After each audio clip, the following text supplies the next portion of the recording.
Anticiper sa propre perte d'autonomie à domicile ou gérer celle d'approche n'est pas toujours facile. Coordonner la prise de rendez-vous médicaux, réaliser le montage des dossiers d'aide administratifs ou prévoir l'adaptation d'un logement est souvent difficilement compatible avec les contraintes de la vie quotidienne. Ainsi, un nouveau dispositif d'accompagnement sur mesure à la perte d'autonomie et au maintien à domicile voit le jour. Son nom, Parcours Autonomie, mise en place par AG2R La Mondiale avec ses partenaires Marguerite Service, Allogia Group, les autonomies planeurs et My Autonomie. Le but du parcours autonomie est de favoriser le maintien à domicile des personnes en perte d'autonomie, que celle-ci soit liée à l'âge ou non. Ce parcours d'accompagnement proposé aux allocataires d'AG2R La Mondiale, à leurs ayants droit et à leurs aidants, permet d'accéder à un ensemble de services coordonnés et de faciliter le choix de solutions adaptées à chaque besoin parmi les nombreuses possibilités existantes. J'ai cité tous les partenaires et ils sont tous là. Tout Oui. d'abord, Cécile Petit, d'AG2R La Mondiale, chargée de mission services et partenariat à la direction des activités sociales. Ensuite, Alice Dieudegard, qui est directrice générale adjointe de Marguerite Service. Marie Vial, qui est la fondatrice de My Autonomie. Amélie Bissuel, qui est la directrice générale adjointe d'Allogia Group, et enfin Victor Perazzi, fondateur de Les Autonomies Planeurs. Bonjour à toutes, bonjour à tous. Bonjour. Bonjour. Bonjour. Peut-être commencer par Cécile, commencer par présenter de quoi on parle. Oui. Alors, le parcours autonomie, donc le fameux dispositif que nous avons créé avec les partenaires donc, qui sont autour de la table, enfin, de l'écran, c'est un parcours qui vise à favoriser effectivement le maintien à domicile des personnes donc, qui sont en perte d'autonomie, comme vous l'avez dit, quelle qu'en soit la raison, quelle qu'en soit la durée, qu'elle soit liée à l'âge, un accident, une maladie chronique, que la perte d'autonomie soit permanente, temporaire. Voilà, l'objectif, c'est que lorsque le bénéficiaire, quand on dit bénéficiaire, c'est soit la personne qui est directement touchée par la perte d'autonomie, soit son aidant, son ayant droit. Lorsque le bénéficiaire souhaite avoir un accompagnement par différents organismes, l'objectif, c'est de pouvoir donc l'orienter vers les bons dispositifs en fonction de sa problématique. La porte d'entrée, c'est le conseiller Orisea. Alors, Orisea, qu'est-ce que c'est? C'est une mission qui est confiée au groupe de protection sociale par la Fédération Agir Carco. Donc, on a une équipe de conseillers Orisea qui, dans le cadre de leur mission, sont la porte d'entrée du parcours autonomie et orientent les bénéficiaires vers des dispositifs qui leur permettent donc de vivre mieux en autonomie dans leur quotidien, à leur domicile. On a prévu 3 niveaux d'accompagnement. Un que l'on a appelé autogestion, un autre que l'on a appelé distanciel et un troisième présentiel.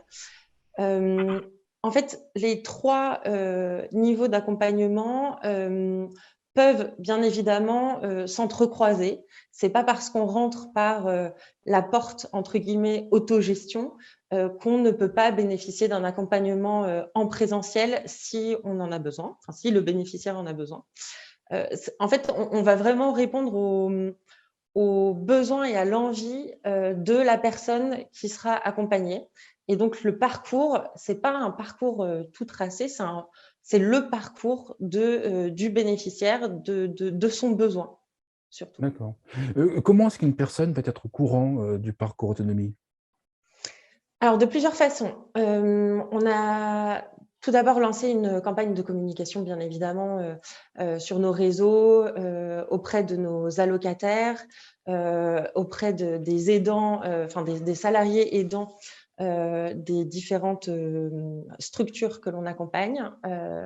Nous ferons également plusieurs communication auprès de nos assurés, notamment des branches professionnelles, puisque nous sommes l'assureur des branches professionnelles. Donc, nous allons communiquer auprès de ces personnes-là. On a également une plateforme qui s'appelle Aidons les nôtres, sur laquelle on fait référence aussi au parcours autonomie. Et puis, le plus important, j'ai envie de dire, c'est tous les partenaires potentiels ou tous les acteurs de l'accompagnement du maintien à domicile qui pourront être prescripteurs finalement, qui peuvent, puisque le dispositif est lancé, il existe depuis le 2 novembre, il est mis en place. On a déjà des demandes d'ailleurs.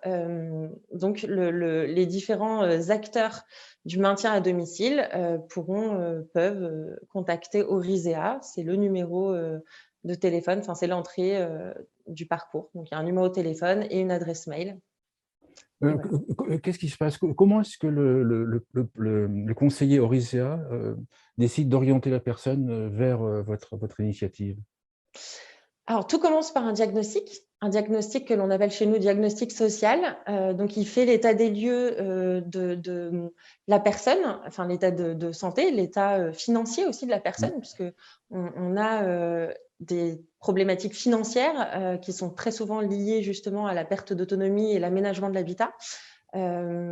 Donc, on fait un diagnostic global de la personne et en fonction des différents profils, enfin en fonction des besoins surtout, puisque notre objectif, c'est de répondre à la fois aux besoins et à l'envie. S'il n'y a pas le match des deux, il n'y a pas d'usage. Donc, on fait vraiment en sorte de considérer ces deux éléments clés dans le diagnostic social de la personne. Lorsque le conseiller identifie une personne qui peut faire par elle-même, c'est-à-dire qui a besoin d'être accompagnée, mais qui a besoin simplement d'être orientée vers des dispositifs existants, mais en fait, auquel elle ne peut pas accéder parce qu'il y a beaucoup trop d'informations, parce qu'il y a une complexité incroyable à avoir accès à des dispositifs qui sont pourtant très pertinents. Mais le conseiller va être là, du coup, pour lui faciliter l'accès à certains services. Il va du coup lui envoyer soit des formulaires pour bénéficier, je ne sais pas moi, d'une nuit de garde parce que c'est un aidant qui appelle et que son aidé a besoin d'une garde de nuit à domicile, mais que lui doit s'absenter pour X ou Y raison, mais qu'il peut faire par lui-même.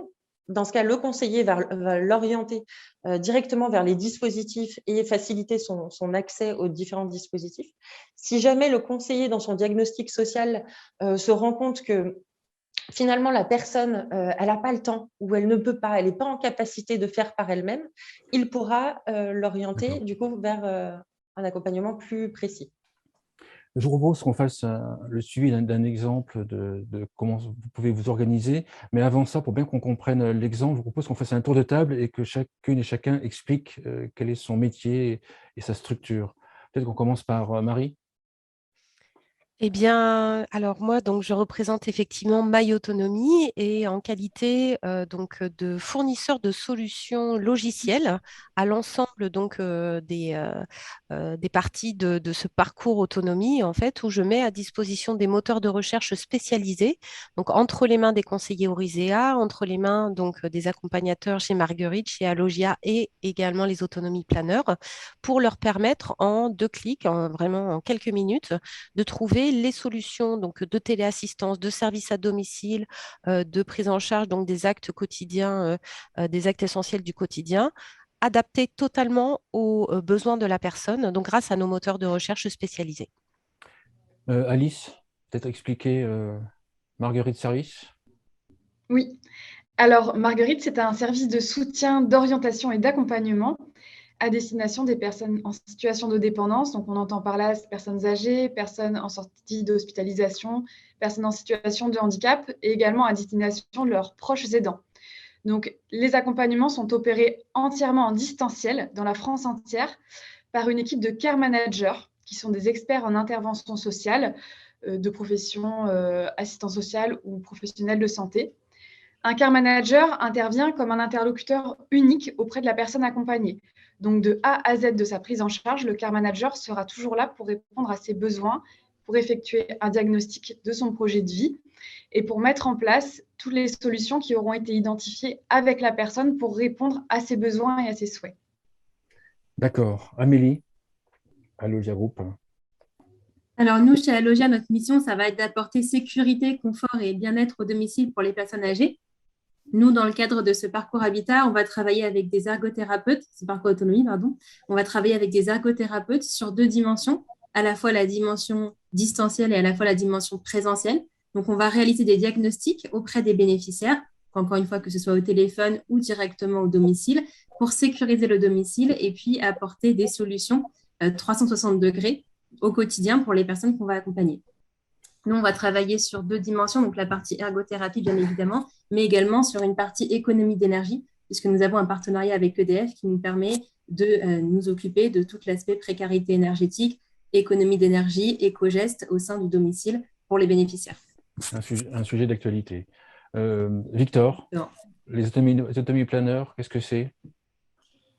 Alors nous, on est des organisateurs de vie à domicile en proximité. Principalement, notre rôle, c'est d'accompagner les familles à organiser la vie à domicile de leurs proches dépendants dans la durée. C'est-à-dire qu'on a 2 missions. D'abord, on met en place tout un ensemble de services et d'aménagements, de produits et principalement de services au domicile pour que la personne puisse bien vivre chez elle. Et on accompagne les familles dans la durée sur la coordination de l'ensemble des intervenants, parce que c'est un travail de tous les instants d'assurer la pérennité d'un parcours de vie qui, par définition, est évolutif. Et donc ça, c'est notre métier. Dans le cadre du parcours autonomie, on est sollicité sur notre premier service d'organisation en proximité, et parce qu'on s'aperçoit que choisir un bon service, c'est une chose, et le mettre en place de manière effective auprès de personnes qui sont chez elles, parfois un petit peu détachées de la modernité, ou ne sont pas toujours capables de communiquer à distance par téléphone ou par Internet avec d'autres interlocuteurs. Donc notre rôle, c'est vraiment de les accompagner sur le terrain, en présentiel et en proximité. C'est l'essence de notre service habituellement et notre mission dans le cadre du parcours. D'accord. Par rapport à Marguerite, c'est un peu le même service, sauf que Marguerite, c'est distanciel et toi, c'est au niveau local, c'est localisé. Si on veut faire simple, on peut dire pour simplifier un petit peu au niveau du care manager. Tu as un exemple, en fait, de vécu du parcours, ou de votre initiative, pour qu'on comprenne bien sur un exemple les différentes interventions de chacun. Oui, alors on peut partir d'un exemple, on pourrait presque partir de chez AG2R, puisque cette personne ou ce couple, en l'occurrence, s'adresse d'abord à sa caisse de retraite et sollicite Orisea, et donc tombe sur les équipes de Cécile. Je te laisse la parole. C'est ça. Donc, le bénéficiaire, notre interlocuteur appelle Orisea. Le conseiller Orisea qui réceptionne l'appel, Amandine, fait le diagnostic social donc, de ce couple, les tulipes, si j'ai bonne mémoire. Dans l'évaluation du coup de la personne et de son cadre de vie, se rend compte que le mari fait des chutes régulières. Enfin, voilà, on est sur un couple aidant-aidé qui, l'aidante est un peu épuisée, l'aidé est vraiment dans une perte d'autonomie grandissante. Et on se rend compte que le couple est très âgé, qu'ils ne sont pas très à l'aise avec le numérique, et on va éviter de les orienter vers la branche autogestion parce qu'ils risqueraient de se noyer dans les informations et surtout de ne pas forcément accéder convenablement en fait, aux dispositifs qui pourraient répondre à leurs besoins. Donc là, on va les orienter parce que il n'y a pas la nécessité à première vue d'avoir une personne à domicile. Donc, on va les orienter plutôt vers Marguerite et vers Alogia parce que comme le monsieur fait souvent des chutes, le conseiller Orisea, Amandine en l'occurrence, s'est dit, eh bien, il y a peut-être des astuces à apporter à ce couple pour aménager son habitat ou alors des travaux, pourquoi pas, en fait. N'étant pas sur place, on ne sait pas s'il y a des difficultés pour se laver, voilà, est-ce qu'il y a une baignoire, une douche, c'est tout bête, hein, ça part de là, mais voilà, comment faire pour que, au niveau de l'habitat, on puisse aussi leur faciliter les choses. Donc, on va Amandine orientera vers Marguerite et Amélie pour pouvoir poursuivre du coup l'accompagnement. Ensuite, les prochaines étapes, ça a été Alors, en prochaine étape, il y a Marguerite qui appelle Monsieur et Madame Tulipe, principalement Madame Tulipe, puisque c'est elle l'aidante de Monsieur Tulipe. Et c'est Mathilde, donc, qui est care manager. Entre parenthèses, Marguerite et Tulipe, ça va m'embrouiller tout ça. Je blague un peu. Voilà. Oui, ça fait beaucoup de noms de fleurs. Et donc, c'est Mathilde qui est Care Manager, qui est donc l'interlocuteur unique de monsieur et madame Tulipe pour mettre en œuvre leur projet de vie. Donc, Mathilde commence par échanger sur le principe de l'écoute active avec madame Tulipe au téléphone pour lui permettre de faire une analyse vraiment à 360 degrés de l'ensemble de la situation pour permettre la co-construction du projet de vie de monsieur, mais aussi de madame Tulipe pour répondre à leurs besoins. Donc, Mathilde recherche et coordonne l'ensemble des solutions qui répondent aux besoins. Donc, ces solutions sont nombreuses. Elles sont financières, elles sont également humaines, mais également, on s'est rendu compte qu'il y avait un besoin de maintien du lien social avec les enfants. Donc, on met en place des solutions même numériques. On met en place également pour Madame Tulipe des solutions de transport, puisque Madame Tulipe est aidante, mais a vraiment cette volonté de continuer à vivre, à sortir, à voir ses amis. Donc, vraiment pour avoir une vision totalement globale de la situation. Et donc, toutes les solutions qui sont trouvées par Marguerite sont proposées au couple. Ces solutions sont trouvées de manière totalement impartiale. Et c'est dans tous les cas monsieur et madame Tulipe qui diront quelles solutions ils souhaitent choisir pour que le care manager, donc Mathilde, les mette en place avec leur aide. Dans tous les cas, ce sont les personnes qui choisissent vraiment les solutions qui leur conviennent le mieux, puisque ce qui peut convenir à une personne peut très bien ne pas convenir à une autre en fonction de son expérience, son parcours de vie, sa personnalité. Au fur et à mesure donc, des échanges, et aussi avec ce qu'avait transmis Orizea, donc Marguerite se rend compte qu'il y a un besoin également d'aménagement du logement, puisque monsieur Tulipe a chuté, et donc il y a un besoin d'aménagement de la salle de bain. Donc dans le cadre de ce parcours, nous orientons la personne vers Allogia, donc pour la prise en charge de cet aménagement. D'accord. Et donc là, un ergothérapeute, j'imagine, va au domicile. C'est ça. Donc là, on va reprendre la main. Déjà, il y a une chose intéressante, c'est qu'on est dans le cadre d'un parcours, donc il y a une vraie fluidité, il y a une vraie chaîne de valeur. Donc, on va récupérer toutes les informations qu'Alice aura déjà récoltées. On ne va pas recommencer à zéro. On va récupérer tout ce qui a été fait par les care managers, donc par Mathilde, côté Marguerite. On va récupérer l'information, analyser le dossier. Et une fois qu'on a toutes ces informations, on va pouvoir prendre contact avec Madame Tulipe pour voir ce qu'on peut mettre en place au domicile. Donc, on va d'abord l'appeler, faire un premier bilan au téléphone, donc identifier déjà des premiers facteurs de risque. Est-ce qu'il y a des endroits où elle a chuté dans le logement, où monsieur ou madame Tulipe ont chuté? Est-ce qu'il y a des endroits qui présentent un risque majeur? Une fois qu'on aura réalisé ce bilan, on va se rendre au domicile. Donc, c'est nos ergothérapeutes qui sont des professionnels de santé habilités à étudier l'aménagement de projets de vie et puis l'aménagement du logement des personnes. Donc, cet ergothérapeute va se rendre au domicile. Il va réaliser un bilan qui va être extrêmement complet puisqu'il va vraiment s'intéresser à tous les aspects de la vie de monsieur et madame Tulipe. Donc, est-ce qu'ils ont des aidants? Comment est-ce qu'ils vivent au quotidien? Donc, un petit peu ce qu'a fait Alice, mais cette fois, on va être sur place. Donc, on va aussi regarder comment est-ce qu'ils se comportent au sein du logement. Comment est-ce qu'ils prennent leur douche, par exemple? Est-ce qu'ils doivent escalader une baignoire pour prendre leur douche? Est-ce que quand ils se lèvent le matin, ils se mettent à risque parce qu'ils s'appuient sur un élément du mobilier, par exemple, qui pourrait entraîner un risque de chute?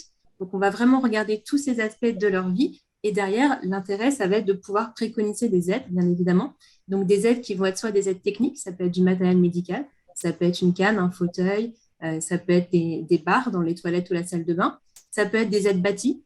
Donc, par exemple, très concrètement, on va pouvoir recommander un remplacement de la baignoire par une douche, par exemple, si on reprend l'exemple de la salle de bain et qu'on a une personne qui a chuté. Donc, on va analyser un petit peu la salle de bain et puis derrière, on va aller le plus loin possible puisque nos ergothérapeutes sont habilités ils sont capables, en tout cas, ils sont formés à réaliser des plans et puis derrière, à accompagner le bénéficiaire jusqu'au devis pour s'assurer que nos préconisations ne restent pas lettres mortes, mais qu'on va vraiment pouvoir les mettre en place derrière de façon très concrète.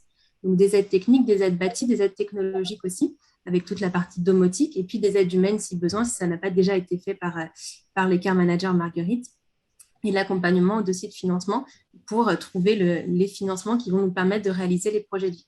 Donc ça, c'est ce qu'on va réaliser sur place avec nos ergothérapeutes. Et donc, dans les exemples concrets qu'on peut citer, le plus classique est certainement celui de la salle de bain, où encore une fois, on va revoir la baignoire, aménager une douche, mais aussi s'intéresser vraiment, par exemple, si on a des aidants, on va pouvoir préconiser une demi-paroi qui va permettre à l'aidant d'accompagner la personne quand elle se lave sans être éclaboussée et puis sans du coup inonder la salle de bain et donc entraîner un risque de chute supplémentaire ou ce genre de choses.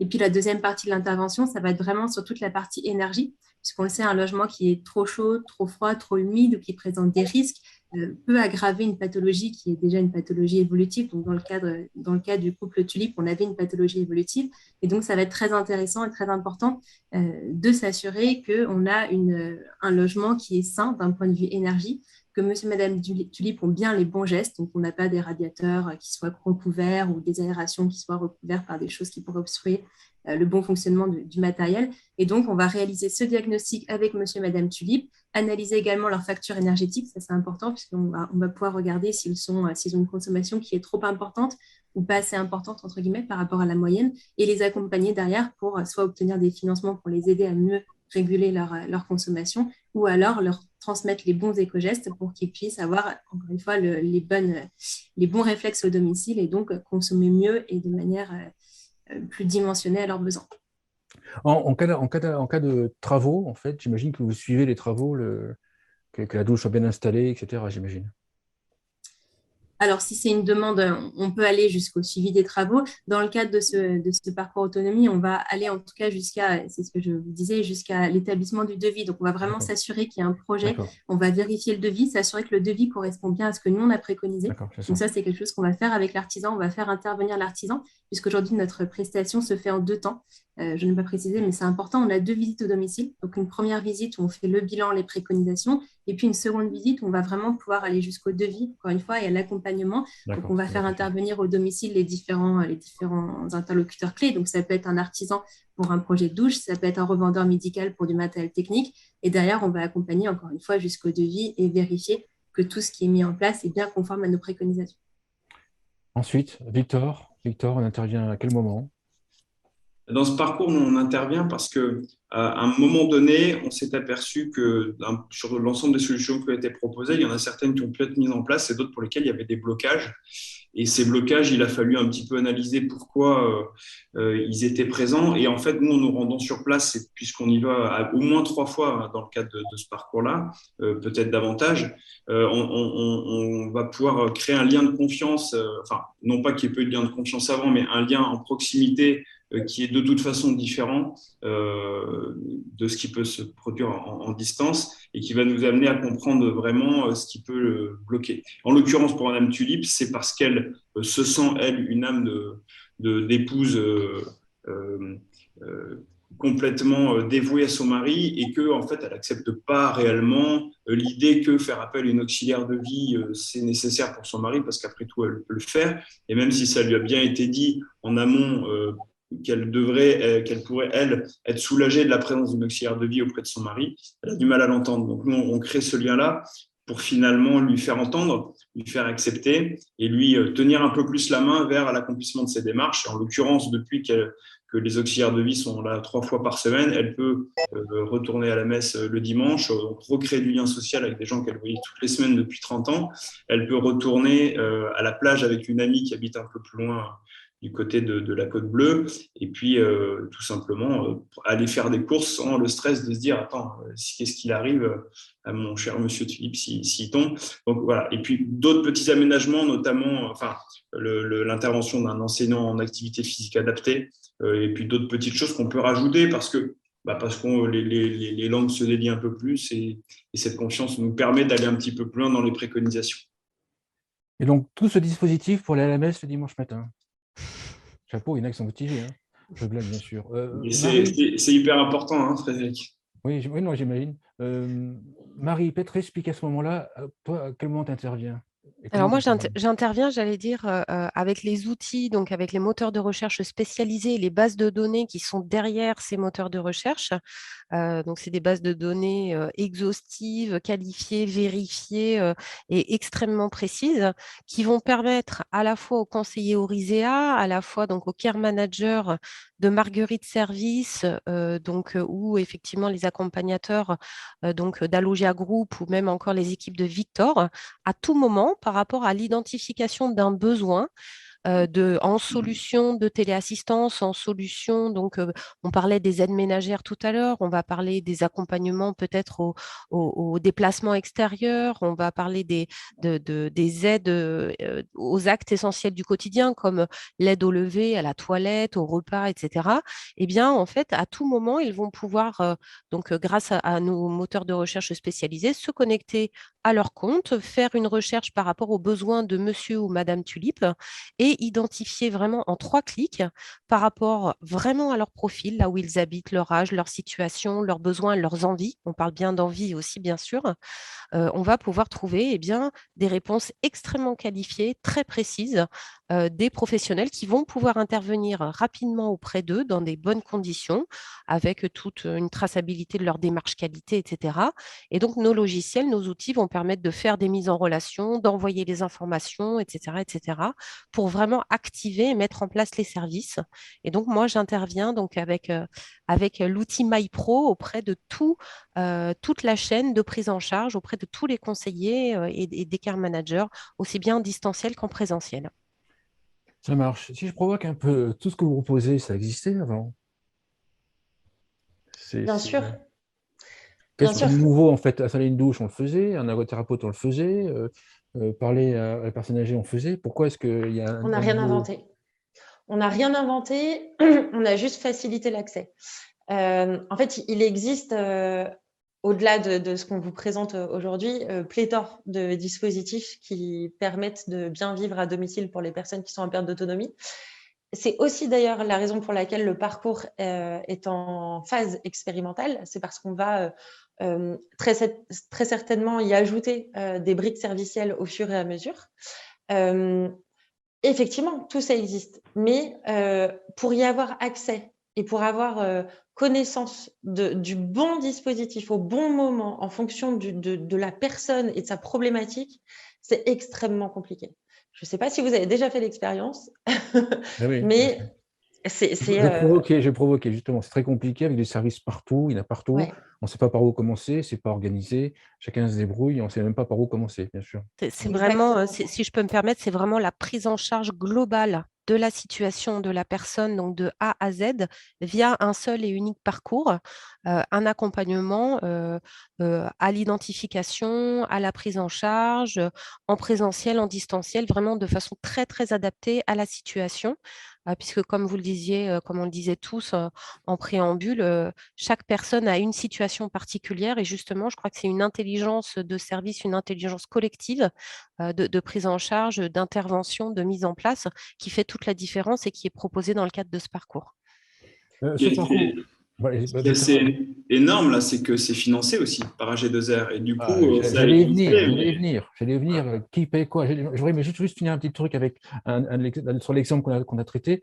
Sur ce parcours qui est spécifique à monsieur et madame Tulip, à la fin, une fois que tout a été organisé, je pense que certains vont se poser la question, quel est l'interlocuteur de monsieur et madame Tulip une fois que le parcours? C'est toujours le conseiller Orisea ou c'est Marguerite Service? Alors, encore une fois, chaque parcours va être différent. Dans le cadre de monsieur et madame Tulip, comme ils sont arrivés par la porte d'entrée Orisea, nos conseillers Orisea vont les suivre finalement. D'accord. Alors, ils ne vont pas les appeler tous les 15 jours pour D'accord. savoir si tout va bien, parce qu'on a une entière confiance en nos partenaires, sinon on n'aurait pas créé de partenariat. Mais effectivement, on a prévu dans le suivi du bénéficiaire et du parcours résidentiel, plusieurs points pour prendre des nouvelles, pour savoir si la situation a changé, parce qu'une situation peut avoir démarré d'une certaine façon et au bout de 3 mois, certaines maladies chroniques peuvent aller très très vite et du coup, l'état de santé de la personne peut s'être dégradé et là où on avait pressenti simplement un accompagnement à travers Marguerite, par exemple, ou Alogia, finalement, il y a peut-être besoin de renforcer les dispositifs d'accompagnement et du coup, de faire à nouveau appel à Marguerite et pourquoi pas les autonomies planeurs parce qu'il y a un véritable besoin d'être sur place. En fait, ça va vraiment dépendre de chaque cas. En tout cas, on ne laisse pas les personnes, une fois qu'on considère que l'accompagnement est terminé, on ne les laisse pas comme ça, on prend des nouvelles et on leur proposera systématiquement, puisque on est sur le volet action sociale, on n'est pas sur le volet concurrentiel, assurantiel. Donc, notre objectif, c'est le bien-être, le bien vieillir. Et donc, on continuera à proposer à ces personnes qu'on a identifiées comme ayant une potentielle fragilité, on continuera à leur proposer des dispositifs pour se sentir bien et bien vieillir le plus longtemps possible. Et s'il le faut, eh bien, on les accompagnera pour aller en établissement, dans des établissements spécialisés, en résidence-service ou en EHPAD, pourquoi pas. Ce qui veut dire que le conseiller Orizea, il est au courant de toutes les actions que chacun d'entre vous avait fait sur le cas en question.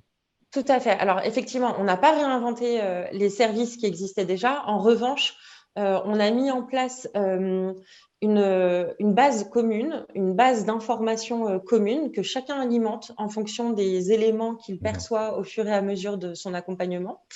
Et chacun a connaissance de toutes les informations. Ce que disait Alice tout à l'heure, c'est ou Amélie plutôt, lorsque Alogia intervient après Marguerite ou après les autonomies planeurs, elle n'a pas à refaire toute l'histoire avec le bénéficiaire. C'est ça, c'était ma question. Voilà, en fait, on facilite vraiment. L'objectif, c'est de ne pas avoir à se répéter 20 fois, de ne pas avoir 20 interlocuteurs. On est dans l'accompagnement simple, doux, et que tout soit facilitant. Donc, Victor, le coût, combien tout ça coûte, Madame Tulipe? Alors, par chance, dans le cadre de ce parcours, ça ne coûte rien puisque ça est pris en charge par la complémentaire retraite AG2R, et c'est ça qui est vraiment top parce que cet accompagnement est très complet et il a un certain coût. Nous, nos prestations ne sont pas données parce qu'on passe beaucoup de temps, du temps humain et en présentiel. Et là, c'est une véritable opportunité, alors qu'on a, nous, en tant qu'entreprise, de faire solvabiliser nos services, mais surtout pour Madame Tulipe, d'avoir accès à un niveau de service qui, globalement, que ce soit pour aussi tous les partenaires, exceptionnel, qui lui permettent d'avoir un réel changement dans sa vie, d'envisager peut-être de continuer à vivre chez elle, contrairement à une solution qui s'imposerait elle différente, pour finalement zéro. Alors, Cécile, quel est l'intérêt des G2R de financer toute cette démarche? Alors, ce qu'il faut savoir, c'est que AG2R La Mondiale est un groupe paritaire et mutualiste et très engagé, très engagé. Et nous avons, dans le cadre de nos activités sociales, des missions qui nous sont confiées par Agir Carco.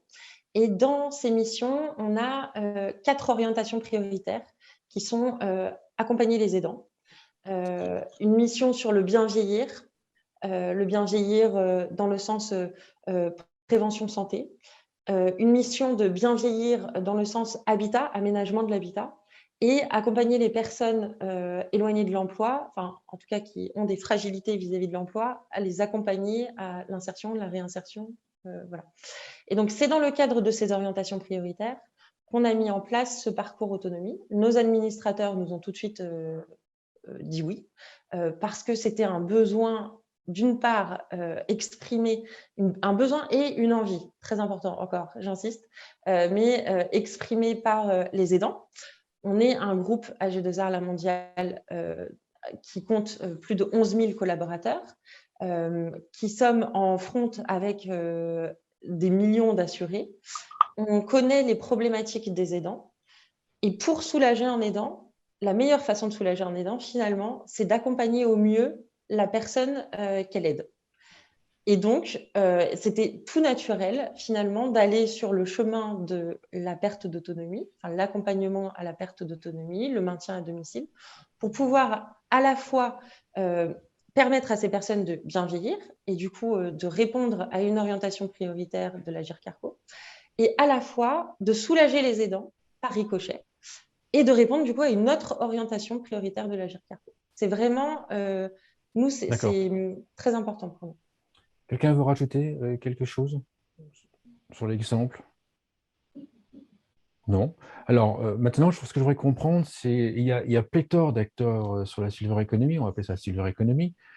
Comment est-ce que vous avez fait pour vous rencontrer, vous, et qui a initié le projet? Comment est-ce que vous avez trouvé? Et comment ça s'est déroulé pour monter ce projet? Je suis désolée, je vais encore reprendre la parole, mais... Vas-y, ouais. Mais après, je passerai la parole à chacun. Ça sera du temps décompté dans les prochaines vidéos. Hein. C'est noté. Alors, en fait, l'histoire, elle a démarré en région Aquitaine. Nous, on est un groupe avec un fort maillage territorial. On a au sein de notre direction des activités sociales, on a une direction des territoires. Et au sein de la direction des activités sociales, on a ce qu'on appelle un comité de service qui permet à chaque acteur des territoires, donc nos responsables de développement d'action sociale en région, de nous faire part des actions qu'ils ont mis en place. Pardon. D'accord. Et on a notre collègue d'Aquitaine qui avait fait une expérimentation sur l'aménagement de salles de bain qui rassemblait à la fois Alogia et Marguerite, qui nous en a parlé lors de ce comité de service. Et on s'est dit, c'est super, c'est dommage de laisser ça en Aquitaine. Saisissons-nous du sujet et faisons en sorte que tout le monde puisse en bénéficier. Voilà comment est née l'histoire. D'accord. Alors après, comment on rencontre Victor et Marie? Parce que Victor, je comprends la logique, mais comment est-ce qu'on rencontre... Alors Marie, je comprends aussi la logique, mais comment est-ce que Marie t'est arrivée dans la boucle? Eh bien, alors moi, je suis arrivée dans la boucle puisque je suis déjà en partenariat donc avec AG2R La Mondiale depuis une année déjà. J'ai intégré le Silver Lab, j'ai été testée en interne, j'ai été soutenue par le groupe déjà depuis un peu plus d'un an. Et par le biais de discussions et de ma présence déjà en tant que partenaire dans le groupe, j'ai été connectée à Cécile. Donc, nous avons eu l'occasion de nous rencontrer et donc de discuter. Donc, elle m'a présenté ce parcours autonomie et effectivement, on a tout de suite identifié la pertinence de la présence et de My Autonomie, de l'équipement de l'ensemble des conseillers, donc sur toute la chaîne, encore une fois, de la solution MyPro. C'est senti très naturellement. Victor, il arrive à quel moment dans la boucle? Dès le Comment? début. Dès le début, comme ça? Tu avais Non, mais la lumière allumée, tu t'es dit, je rentre, c'est ça? c'est des discussions parce que je pense que c'est un besoin qu'on a tous senti en même temps. C'est-à-dire que depuis des dizaines d'années, on n'accueille plus nos parents chez nous enfin, certains le font, mais la culture a évolué et les parents sont plus accueillis chez leurs enfants. Et ça fait un certain temps que les enfants ont pris l'habitude de déléguer un certain nombre de tâches. Ils vont plus faire le ménage chez leurs parents, la toilette non plus, et donc il y a des services d'aide à domicile qui existent.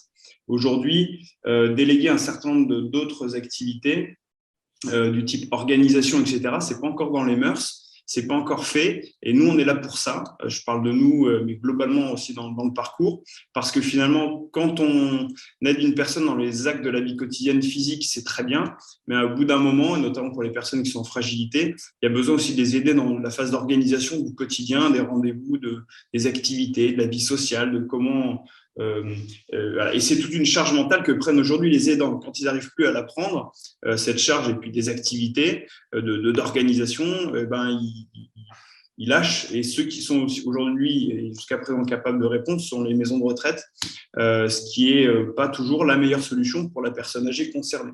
Alors ça aide bien, elles font un boulot formidable ces maisons de retraite, mais aujourd'hui, il était temps que des métiers soient là pour soulager les aidants, non pas en leur disant « Ah, mes pauvres aidants, c'est compliqué pour vous, venez, on va faire un groupe de parole ». C'est très bien, mais nous, ils ont besoin qu'on les aide à répartir un peu le travail, la charge mentale, et c'est ce qu'on fait nous. Et globalement, dans ce parcours, c'est ce qu'on fait. Donc l'idée, elle a émergé un petit peu chez tout le monde. Nous, on a tous un peu des idées complémentaires de les réaliser, et AG2R a eu la bonne idée de les réunir. D'accord. Et avec Bordeaux, qui est le top de l'innovation, si j'ai bien compris. C'est ça? C'est ça. C'est ça. Dernière question que j'avais, c'est une expérimentation. Ça va durer combien de temps et qu'est-ce qui fera que l'expérimentation va perdurer? Va se transformer en industrialisation. Voilà. Alors, peut-être pas à ce niveau-là, mais en tout cas, va perdurer. Ouais. L'expérimentation, elle va durer entre 12 et 15 mois. C'est le temps qui nous sera nécessaire pour consolider le dispositif, l'améliorer, avoir les retours terrain. On va vraiment fonctionner par itération pour pouvoir apporter toutes les éléments facilitants à la fois pour les équipes en interne et à la fois pour les bénéficiaires pour pouvoir faire en sorte que ce dispositif soit robuste et puisse tenir au-delà de ces 12 à 15 mois. Après ces 12 à 15 mois, ce qui fera qu'on poursuivra, c'est lorsque on aura épuisé en fait les prestations que nous avons précommandées chez chacun des partenaires, puisque effectivement AG2R, Agir Carco finance un certain nombre de prestations chez chacun des partenaires. Lorsque ce modèle-là sera épuisé, il faudra, on est déjà en train de réfléchir, hein, il faudra voir de quelle façon est-ce que, sans être sous tutelle, entre guillemets, d'AG2R Agir Carco, est-ce que l'on puisse trouver des financements autres que des subventions ou des conventions de services qui permettront aux bénéficiaires de continuer à accéder à ces dispositifs à moindre frais. On a déjà des pistes, il existe des aides individuelles, des aides réactives, il existe un certain nombre de choses. Une fois qu'on aura bien… alors, on va tester avec ces prestations prépayées le modèle. Ensuite, on testera le business model différemment. Et une fois que tout ça sera éprouvé et sera validé, eh bien, on pourra dire, OK, c'est bon, on n'a plus à y toucher, ou alors on continuera de l'améliorer parce qu'on sera toujours au contact des équipes et au contact des bénéficiaires pour pouvoir améliorer et toujours mieux répondre aux besoins. En tout cas, le socle de base sera consolidé et sera robuste. On arrive à la conclusion. Je vous propose un challenge, que ce soit Bordeaux qui fasse, puisque Bordeaux a été à l'initiative de l'idée, que ce soit Bordeaux qui fasse la conclusion. Alors, Amélie ou Alice, ou les deux, comme vous voulez. Alice, avec plaisir. En tout cas, tu vas me compléter, Amélie. Vas-y, Alice, je t'en prie. En tout cas, ce parcours, c'est vraiment une très, très belle initiative pour accompagner au mieux les personnes en situation de dépendance et également leurs aidants. Comme vous l'avez compris, là, on est vraiment dans une simplification finalement d'accès aux services pour faciliter le parcours de vie et améliorer la qualité de vie de tous les bénéficiaires qui seront accompagnés lors de ce parcours. Amélie, la conclusion de la conclusion? Je rejoins ce qu'a dit Alice. Je pense que ce qui est très important, c'est ce qu'a dit Cécile tout à l'heure, à savoir qu'on est vraiment, ce qui est intéressant, c'est cette notion de parcours. Des services, il y en a beaucoup qui existent. On a une myriade de services sur plusieurs thématiques très, très intéressantes, très différentes. Et ce qui est intéressant avec ce parcours, c'est qu'on est dans une logique très complémentaire. On ne travaille pas en silo. On se connaît tous. Donc, Cécile l'a dit, par exemple, nous, Marguerite, on les connaît très bien. On a eu pas mal de projets avec eux, mais c'est pareil pour Marie ou Victor. On se connaît tous, on se parle, on est très complémentaires. Et donc, ce qui est vraiment intéressant, c'est cette prise en charge globale et cette chaîne de valeur qui va nous permettre de répondre vraiment à toutes les attentes des bénéficiaires et d'avoir cette complémentarité, encore une fois, de nos métiers. Super, merci. C'est la fin de l'émission. Donc, merci Cécile, merci Alice, merci Marie, merci Amélie et merci Victor. Merci beaucoup. Merci. À bientôt.